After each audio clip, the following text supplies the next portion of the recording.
Hi everyone, Anthony Morganti here. I've recently started a new video series where I'm demonstrating my current Lightroom editing workflow. In the first video in the series, I demonstrated my workflow for a landscape image. In my second video, I demonstrated my workflow for a wildlife image when I'm using Topaz Labs Photo AI as my noise reduction application. In that video, I mentioned that there are times when I use PureRAW 4 as my noise reduction application, and that I would do a video on it. Well, that's what we're going to be doing today. In today's video, I'm going to show you my Lightroom editing workflow for a wildlife image, or if you prefer, a zoo image, when using PureRAW 4 as my noise reduction application. Now, we're actually going to be editing two different images in this video, one of the tiger and one of the bighorn sheep. The reason why I'm doing two different images in this video is because there are two different ways to use PureRAW 4 as a Lightroom Classic plugin, and I'm going to show both of those ways. Now, as far as the tiger image is concerned, it's a Nikon RAW file and it's not edited at all. If I click on reset, you can see no editing has been done to it. And granted, when I did the video on my landscape workflow, that image didn't really need a lot of editing done to it. I was done in like 5 minutes. And people asked me if I could choose images that kind of forced me to do more editing to them so that hopefully you learn a little bit more from each of my videos. So this tiger image needs a little more editing done to it. As you can see, I was dealing with dappled light this day, and you can see how the side of the tiger is very bright. The face of the tiger's dark, the background's dark, and it was shot at ISO 3200. So there is a considerable amount of noise. Now, I want to mention very quickly, if I go over to the detail tab, you'll notice that sharpening is 0 and luminance and color noise reduction are at 0. That's my raw default. So when I click reset, it will reset everything to 0. You could set up your raw defaults as well in Lightroom. I have a video on it. I'll have that linked in the description below this video, so that when you import raw images from your camera into Lightroom, they'll automatically be set up the way you want them. So if you don't want sharpening added and luminance and noise reduction, color noise reduction added, or maybe you always add, contrast to an image or something like that, you could set it up so that when they're imported, that automatically gets applied during the import. And again, I'll have that video linked in the description below this video. Also, I'll have all the videos in this series in a playlist. I'll have that playlist in the description below this video as well, so you could check out the other videos in this series. Now, I mentioned before that I like to remove noise very early in my workflow, first, if possible. And that's what we're going to be doing here. This, again, it's an unedited RAW file. It has a lot of noise. I want to get rid of the noise right away, so I'm going to send it into PureRAW 4. Now, I mentioned there's two different ways to do that. Both of them, though, are on the same menu, and that menu is under the File menu, down to Plugin Extras, and then you could go down and you could see that there is Preview and Process with DxO PureRAW 4, and directly below that is Process Instantly with DxO PureRAW 4. For the tiger image, we're going to use the first option, Preview and Process with DxO PureRAW 4. So we're going to pick that, and it's going to send this Nikon RAW file into PureRAW 4. Now, if you're not familiar with PureRAW 4, it only works on RAW files. So if you're a JPEG shooter, don't waste your money on it because it won't work on JPEGs or TIFFs or any other file type.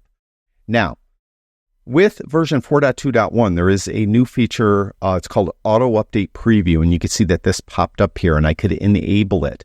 I'm going to enable it because what will happen now is if I go over here and move any sliders or change anything, it's going to automatically update the preview. In the past, it didn't do that. So you would move sliders or do something over here, and it didn't get updated till you came down here and clicked on Update Preview. So you had to do it manually. Now, with that option, it will do it automatically. It's also in the menu on a Mac. The Preferences is under the DxO PureRAW 4 menu. On a PC, I'm not sure where it is. I would assume it's under the File menu. Someone who owns a PC and DxO PureRAW 4, if you could just let us know where Preferences is on a PC, I'd appreciate it. Windows computer. You go here, you can see there's only one page of Preferences, and right at the bottom is Enable Automatic Preview Calculation. Click that on. If you have an older computer, though, it might really bog down your computer, and you're going to want to click that off. So I'm going to leave it on.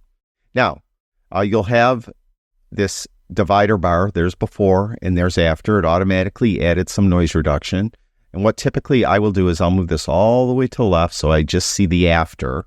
And then I zoom into 1:1. So I'll click on this 1:1 button. So we zoom in, and it takes a second to zoom in. And then I'll just drag the image somewhere where I could see detail and see where I know there was a lot of noise. I know there was a lot of noise over here on this background to the right, camera right of the tiger.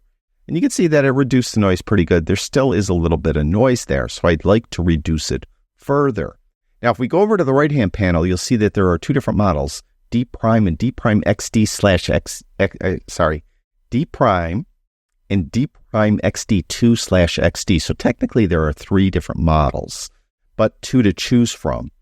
If possible, always use the one on the right, D prime XD2/XD, because that's the most modern or newest of the models and the most effective.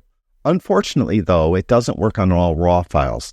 For example, it does not work on Fuji RAW files, at least right now. Hopefully they will add that functionality very soon.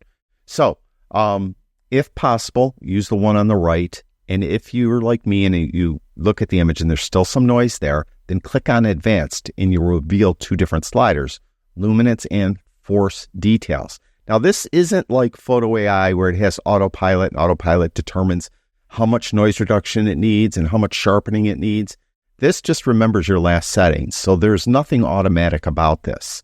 So if you've come in here and you still see noise like I do, you're going to have to go to this luminance slider and move it to the right. I could just max it right out, and I'm sure it auto-updated, and I'm sure it did remove the noise, but I don't always want to do that because if you move it too far to the right, you'll start to soften details, and you really don't want to soften the details of especially a tiger, right?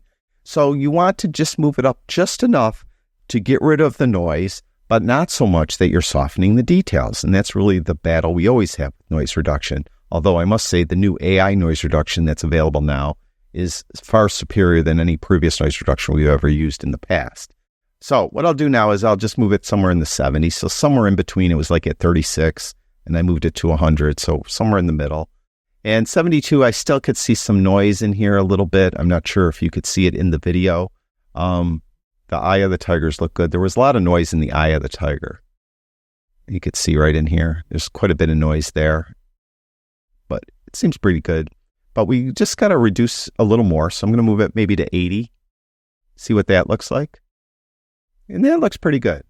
You could drag the image around. It always has to kind of re-render, so it might take a second. And of course, all this will depend on the speed of your computer. You want to particularly look for darker areas because that's usually, the darker areas will usually have more noise. That looks pretty good here. And of course, you want to look at the most important part of your image. And for a wildlife image, it's usually the eyes of the wildlife, or for a zoo image. So it looks pretty good. Now, as far as sharpness is concerned, that's where the force details is. Now, I automatically come in and just like make it as sharp as possible, move this up, right?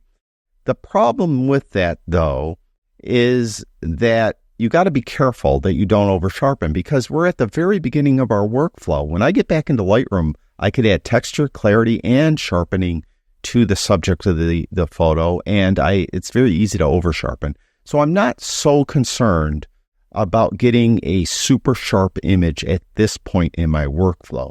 So what I'll do typically is I'll leave it at the default position of 0, or maybe I'll just move it up a little bit. Like maybe in here, I'll move it up to like 37. And you can let it render. You look at down here, make sure it says preview updated, and you'll see whether or not it's sharpened. Now, it's been my experience that what you see here isn't necessarily what you're going to end up getting when you get back into Lightroom. Often it looks sharper here than it will when we get back to Lightroom. So it looks pretty sharp right now. Like right there, it's sharper, let's put it that way. But that's okay. Let's leave it there just to see. Now, as far as optical corrections are concerned, I mentioned this in the past. These applications don't know that these applications don't know what the other application has done. So when I get back into Lightroom, if I have optical corrections turned on over there, it's just going to put it on top of the optical corrections that were done here. So I just want to do it in one place, and I just do it in Lightroom. So I'm just going to take this off. All that off is fine. I want to preserve the RAW format throughout my workflow. So I'm going to use DNG. Now, destination, I'm going to just put it in the original folder with the original image because that's where I want it. And file renaming, I'm going to use the default naming because you'll notice up here, the right-hand button is d'XD2/XD. We technically don't know which one it's going to use. By default, it's going to use XD2 if it can, but as I mentioned, XD2 doesn't work on all RAW files. But if you use the default naming convention that is down here, it will put which one of the models it uses. So if it uses XD2, it will have XD2 in the file name. So that's why I leave this alone.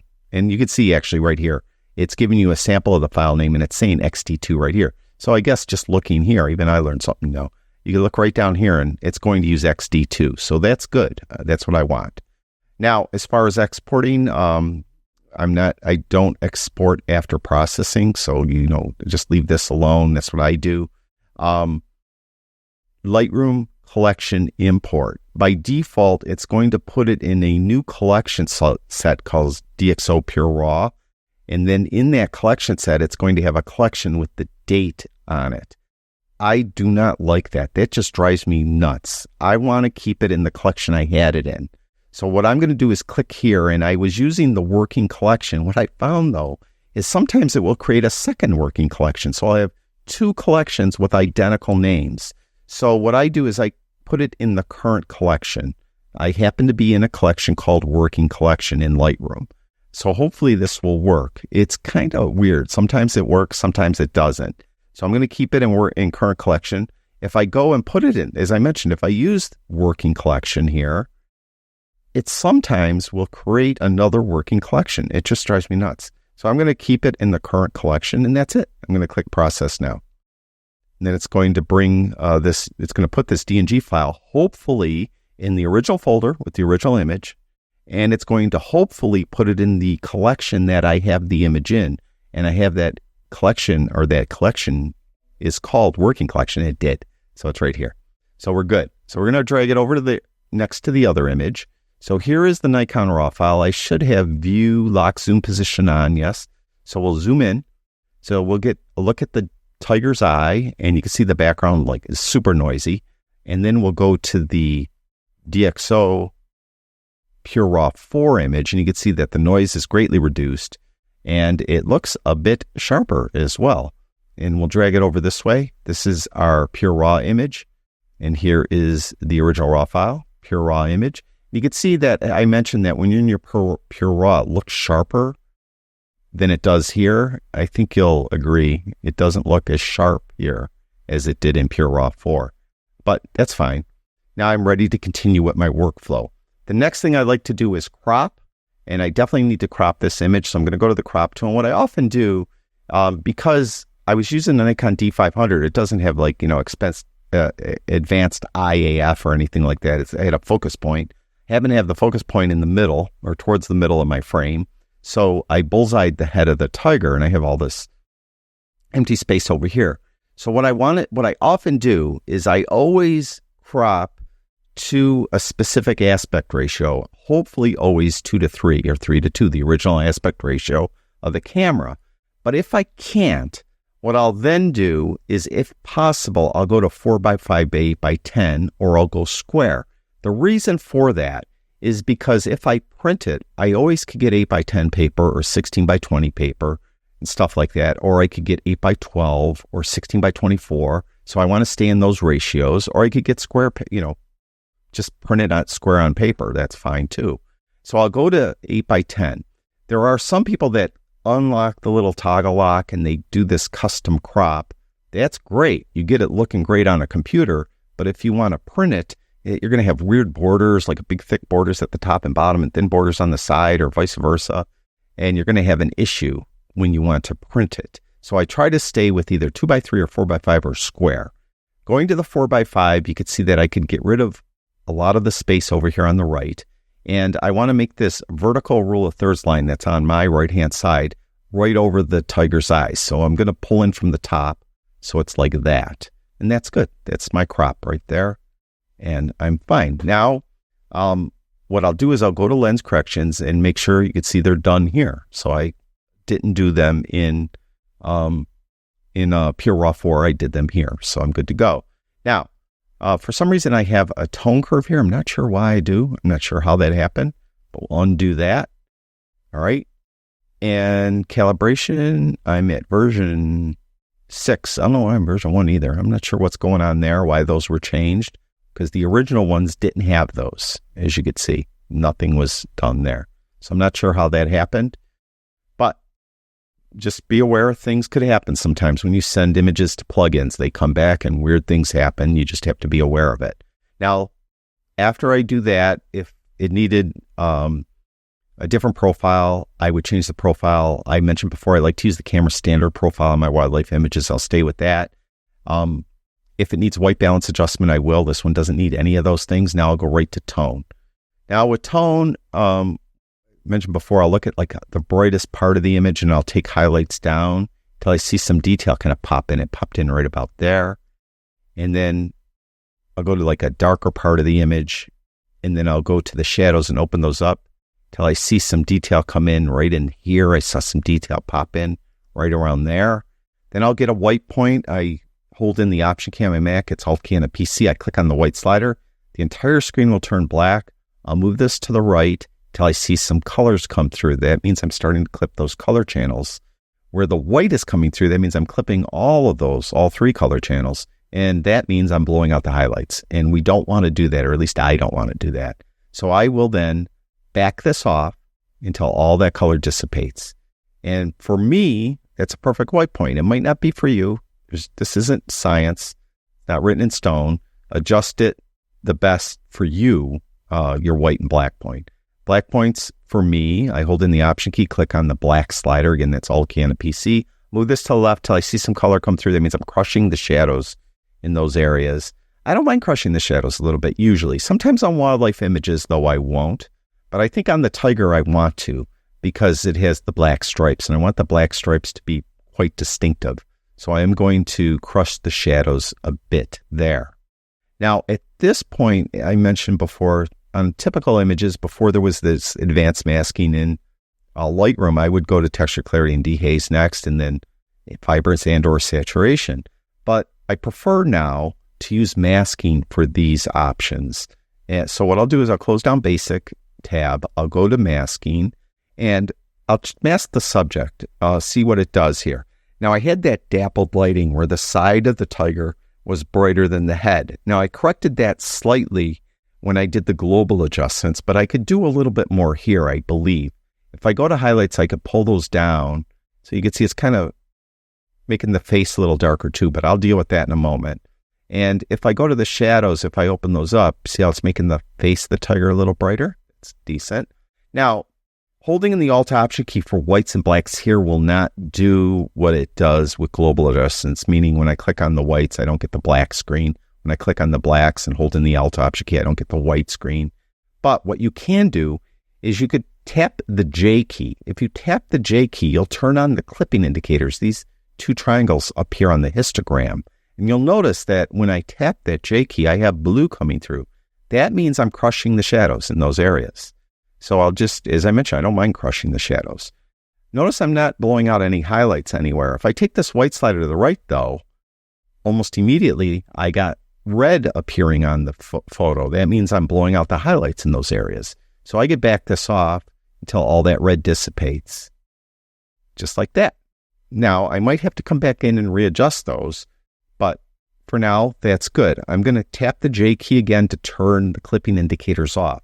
Remember to do that because that is persistent, meaning if you go to a different image or you close Lightroom down and come back a month later and go to a different image, they're going to be on, and you might all of a sudden see blue and red on your image and wonder why. It's because your clipping indicators were left on.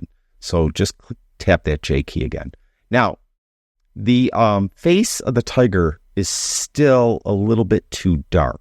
So what I'm going to do is I'm going to add a new mask, but it's going to be a brush. So I'm going to go up here and add new mask, and it's going to be a brush. What I want to do here is I'm just going to immediately go to the exposure slider and just push it up a little bit.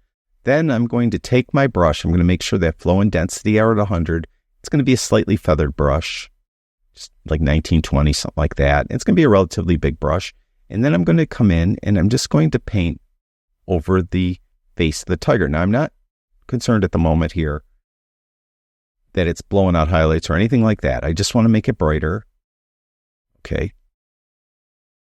It looks pretty good. Then I'll come in now. I'll adjust the exposure just a little bit brighter. I think that looks a little better.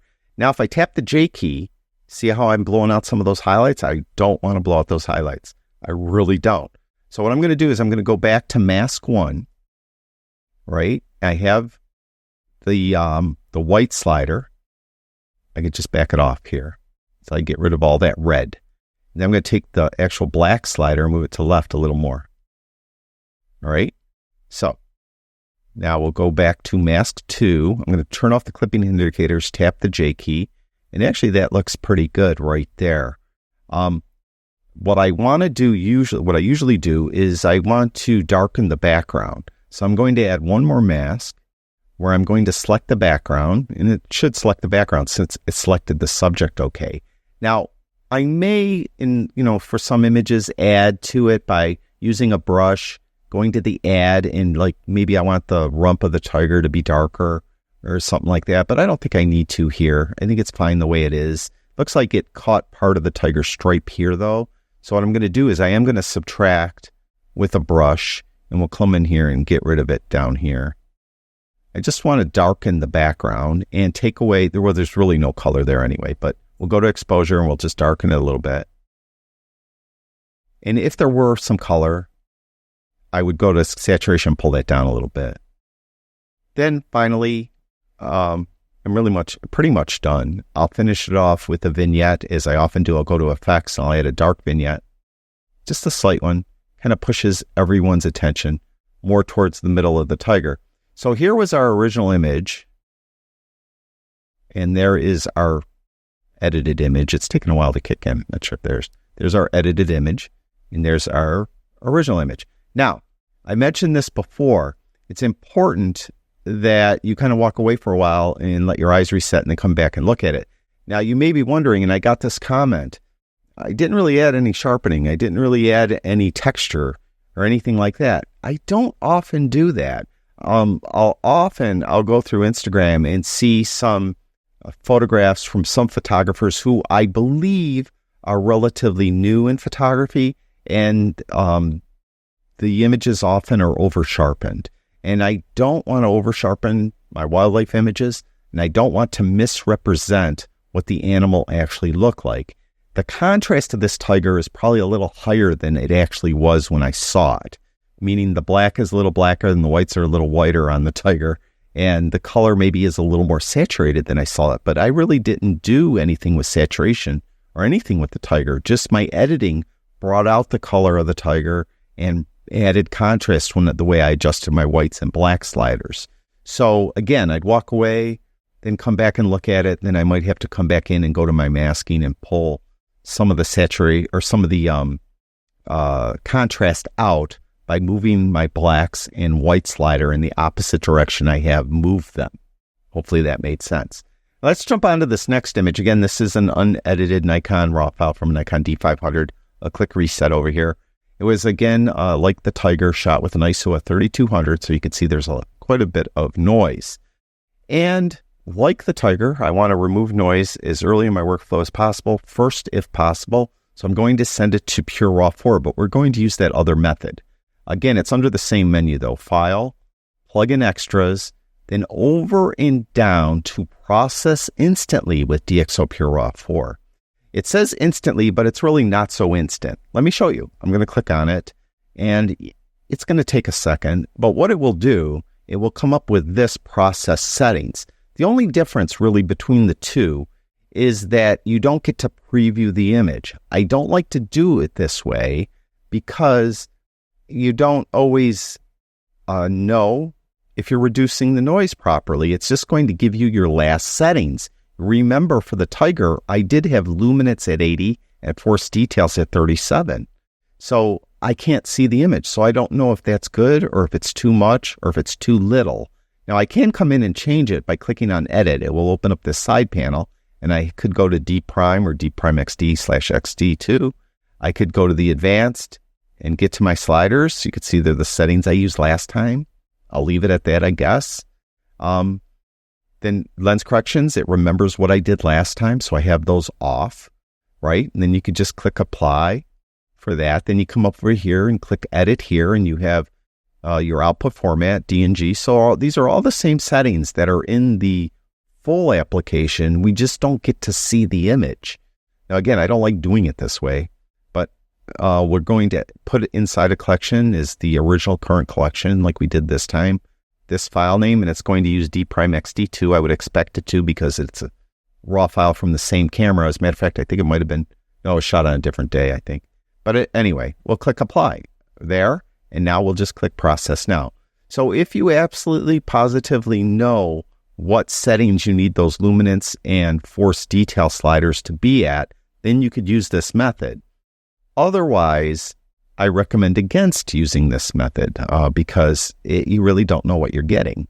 But with that said, let's zoom in. You can see it looks great. Actually, it did reduce the noise, tremendously. We go to the original raw file. There's a lot of noise in the eye of the, what is this? This is a, what do they call these? Great horned sheep. And you can see that it reduced the noise, wonderfully. It did a great job. So I'll continue with my editing. Now, I kind of like this view. I don't think I want to crop it. I kind of like the, space on the sides. I think for me, everyone's different, but I kind of like it. The bighorn sheep is backlit. I kind of like that. So I kind of like the rim lighting going around the sheep. So I don't think I really want to do too much here. I'm going to go to, again, it did this again. It added tone curve.